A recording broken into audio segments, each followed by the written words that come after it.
State lawmakers have rejected a plan to allow a hunter to shoot a deer for someone else. House members voted down a bill to allow so-called party hunting, in which one person with a license could shoot a deer for another person who has a license.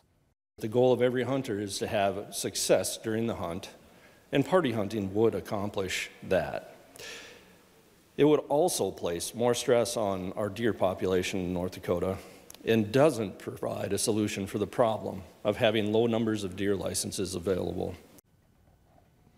In other hunting legislation, the House passed a bill to prohibit Game and Fish from implementing bans on deer baiting.